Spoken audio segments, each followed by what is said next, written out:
цусд сувг үзүүлж бай.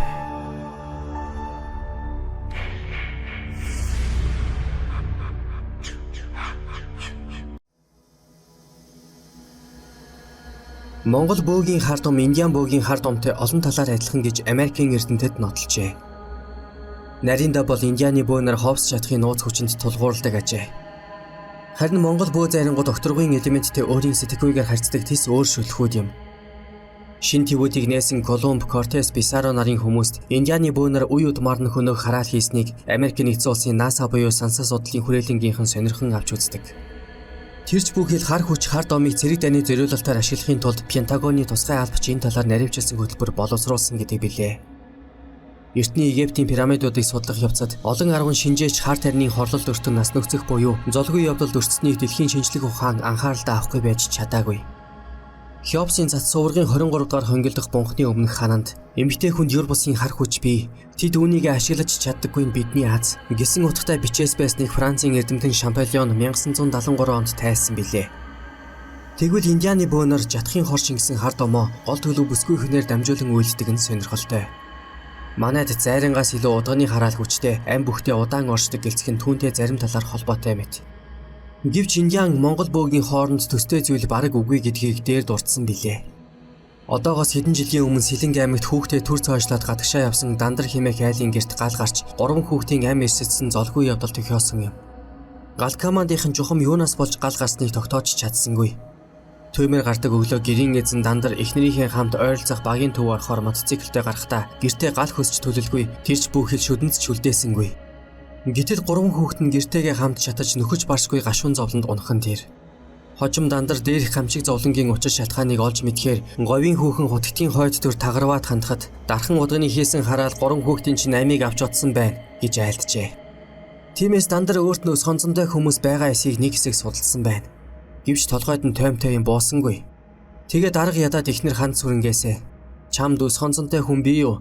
Жишээ нь чамайг алж хядна өөр хүүхдийн чинь хорлон энэ төр гэж занаж зүгэж байсан хүн байна уу гэж асуугаад ихнэр нь хүүш нэрэ байгаа юм байна шүү. Чиний нууц хамраг байсан галзуу норчмаа нодон жил надтай муудалцаад аймаар занаж зүгэж байсан. Энэ бол чамаас болсон хэрэг шүү. 3 хүүхдийн манд хүртэл удахгүй өгөж хатна энэ төр гэж муу амлаж байсан хүн одоо бодоход чиний бүсний бузаас болж миний 3 хүүхэд тэнцсэн байна шүү. Тэр муу галзуу норчмаа ерөөсөө миний 3 хүүхдэд хараал хийсэн байхаас зайлахгүй гэж ирээд л самнаж гарчээ. Хариуд нь Дандар чи буруу ойлгоод байна. Хүүхэн хутагт тагарваа болохоор жирийн нэг эмэгтэй биш дарахад удган хараал хийсэн байна гэж мэргэлсэн. Галзуу норчмоо юуных нь удган байх билээ. Тэгээд ч тэр дарахад хүн биш хаа хоолын дорнотын сэлэнгэт доншуучж ирсэн буряд шүү дээ. Их зэрэгээр өөрийнхөө бүсний явдлыг цайруулахыг оролджээ. Гэвч ихнэр нь тайвширсангүй. Тэр норчмоо хэн байх нь огт хамаагүй. Цаад чин дарахад удганаар хараал хийлгэсэн байхаас зайлахгүй. Би энэ хэргийг орхихгүй. Өөрөө мөрдөж байгаад заавал учрыг нь олно. 3 хүүхдээ алдсан их хүний сэтгэл ямар хүчтэй байдгийг чи хараарай гэж анхааруулжээ. Дандар түүний үгэнд нэг их ажил бодол өгсөнгүй. Манай энэний хүм мөрдөд хэрэг илрүүлдэг ч ёстой löөлөө байгаа даа гэсэн шүү юм бодоод л өнгөрчээ. Харин хан зүрэн тэр цагаас хойш галзуу норчмаа гихчиг хинтээ уулздаг, юу хийж явдаг болохыг нь уйггүй мөрдөж эхэлсэн байна. Төдөлгүй дээр хэрэг явдал галзуу норчмоотой гарцаагүй холбогдоод иржээ. Норчмаа гихчин Сэлэнг аймгийн Сүхбаатар хотоос нэлээд зайдуу амьдардаг Шижир хэмээх удгантай төө зайгүй найз тэднийхээр байнга ирж очдог болох нь тогтоогдсон байна. Тэрч байтугай өөрийн дотны найз эмэгтэйдээ Шижир удганаар хэрхэн хараалж чадах хийлгсэн тухайга тодорхой ярьсан байх бөгөөд энэ яриаг хан сүрэн бас олоод сонсчихж. Гэхдээ тэрхүү хараалж чадах нь бөөгийн ижид гэхээсээ илүү шинжлэх ухааны зүй тогтол тодруулж хэлбэл физикийн хууль үйлчилсэн гэлтэй. Шижир хэмээх удган галзуу норчмоод доорх зөвлөгөөг өгсөн байгаа юм. Чи тэр Дандар гихчийг хорлож ааштай эхнэрийг нь чадах гээд байгаа юм бол өөртөө хал балгүй аргаар хорлох учиртай. Цаадуул чинь гадагшаа гарахтаа хүүхдүүдээ гэртээ цоождод гардаг юм биз дээ. Тэгэхээр чи маш нарийн тусгалтай харааны шил олж ав. Тэгээд тэр шилээ Дандарын хойд орны хөшгөнд өлгөж орхи. Би эндээс хараал хийн. Бүх зүйл ёсоор болно гэж зөвлөжээ.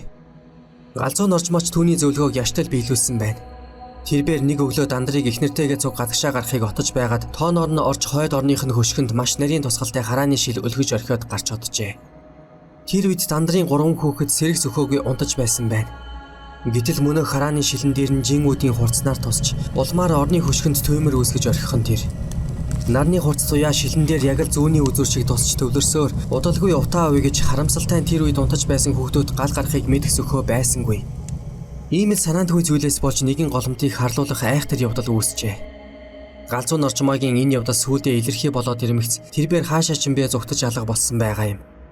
Мөнөөх шижир хэмээх удганч дандар хан зүрэн хоёрыг өшөрхөж магадгүй гэж айгаад хаа холын ус руу арилж өгсөн гэдэг. Гэхдээ шижир гихч нь үнэхээр тийм айхтар хараал хийдэг удган биш, харин хэн нэг хорлох муу аргад сүрхий мэрэгшсэн хүн гэлтэй. Гэвч үнэхээр тэр харааны шилээс болж төвмөр гарсан уу, шижир хэмээх удган хараалж чадах хийсэн үү гэдэг нь яг таг тогтоогдоогүй бөгөөд жухамхүү дархан сэлэн тавиар дээрх яриа тархсан байдаг билээ. Энэхүү цуу яриа Америк судлаачийн сонорт хүрсэн гэд бодчих. Одоогоос 3 жилийн өмнө Монголд бөө судлаар ирсэн 2 жуулчин дээрх явдлыг дандраар яриулж бичлэг хийж аваад явсан бололтой.